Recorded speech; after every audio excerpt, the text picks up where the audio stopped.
Apologies on the boredom, but this might seem a little overly technical, but it is worth going through because there are quite a few hypotheses and theories about what happened.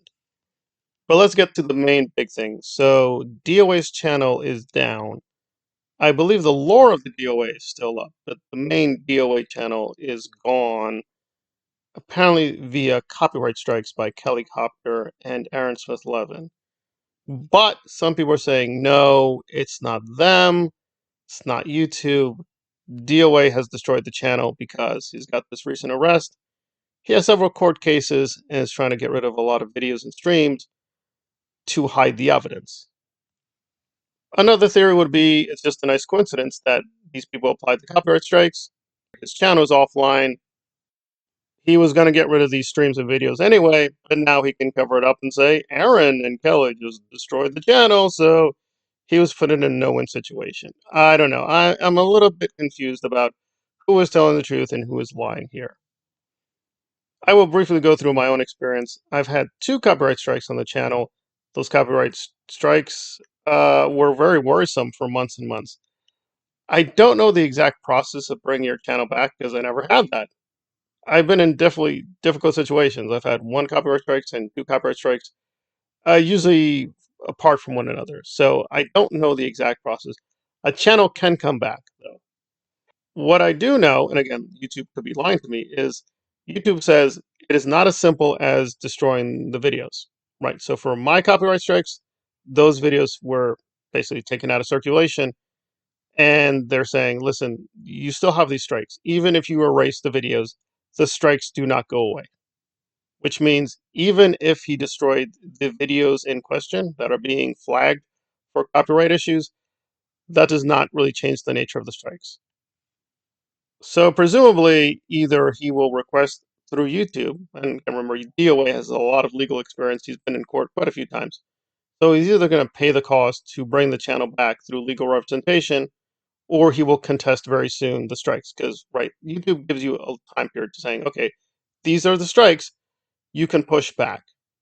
So presumably he could push back, and YouTube will say, okay, these strikes are not real, the strikes are gone, the channel is back, and that is all there is to it. An alternative is he's not going to bring the channel back, saying, you know what, I didn't like the way the channel was going to go. I'm going to abandon the channel. I'm not agreeing these copyright strikes are legit. I just don't care about the channel anymore. And that's all there is to it. Again, remember, he has the Lore of DOA channel. And it's a very weird strategy if Aaron or Kelli is trying to destroy DOA. He doesn't need YouTube, right?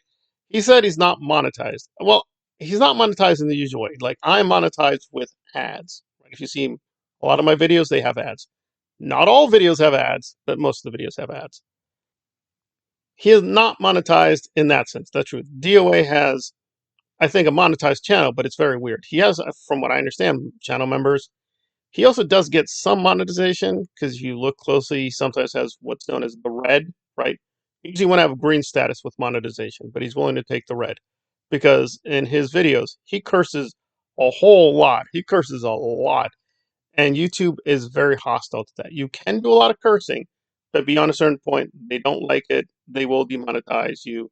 You may even get your channel kicked off. So DOA doesn't need the YouTube system in the way other creators do. He really relies upon people giving him donations, right? That's his bread and butter, is that people will give him money because they know who he is. The YouTube channel is just a way for him to communicate and do the videos. But if the idea is, oh, well, his YouTube channels go away, he goes away, that's not really what's going to happen. Also, YouTube is a little weird. They say if once you lose your channel, you always lose it forever. But I've known cases where people lose channels, they come back. Yes, they're much smaller, but they do come back. So the system is a little bit unclear all over the place. The basic gist is if the channel is gone, with some work, it can be eventually resurrected. So what is Aaron and or Kelli up to? Well, clearly they had a problem with those particular videos, but I think the deeper problem is that DOA is bucking the system and pushing back, and Aaron is very upset. But now let me concentrate on Kelli Copter, because I think I've covered the Aaron DOA war for a while. We'll get back to it. But Kelli's participation is a little strange. Because in terms of the accusation that DOA is using this crisis to get rid of videos, well, Kelli Copter is doing the same thing. I have found a few cases where Several videos I know for a fact were on that channel. They're gone. They've either gone private or unlisted or they've been destroyed. But you might say, oh, you act like super internet expert man. How do you know that for a fact? Well, we know that for a fact because we checked the Social Blade, right? Again, Social Blade is not always accurate. These are estimates. You will see a massive downturn in her views. She still has 15,000 subscribers, and her videos do seem to get respectable views for that number of subscribers. So she gets views, she has subscribers.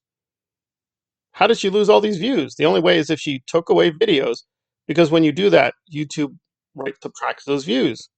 So you lose a lot of views.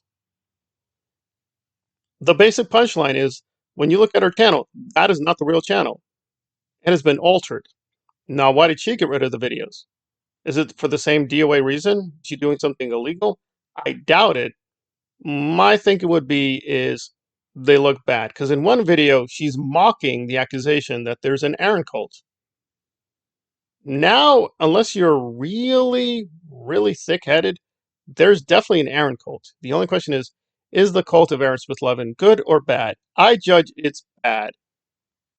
But if you honestly feel that the cult of Aaronis, as I mockingly call it, or the Church of Aaronis in Aarontology, if that is for you, you like the cult, whatever fruit drink, and like to pour it in your milk or soup or whatever every day and drink it up and slobber over it, that is you, boo-boo. You do what you want to do.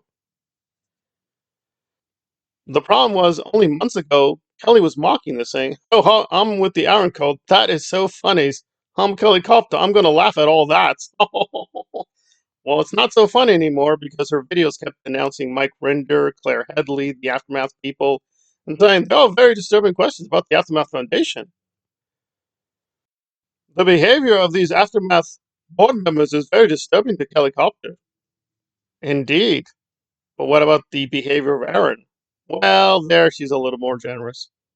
Now, she has spoken out, kind of. When the big scandal happened with Jenna Miscavige and Aaron, she put out a song. Yep, there you go. So Kelly protested the abuse through a song. And there we go. And there we are. I just find this all very amusing for the people who don't like DOA. And let me be very clear, I am very critical of DOA. But this is all very suspicious. He's getting arrested, now they want to get rid of his channel. I wonder why. But apparently Kelli Copter is doing the same thing, getting rid of incriminating videos and rebranding and representing herself. Now, I do think she is more distant from the Aaron cult, but I'm guessing that's just a short-term pause. And this is part of her cosmetic attempt to reconstruct her own cult membership, which again was more mild than others, let's be fair. She's in Britain, Aaron is in Florida, so they don't talk or meet each other every day. However, you can look back and see her videos where she was very, very friendly with Aaron, right? She actually went to Florida and visited them. She even put up a post where she recently went back to Florida again.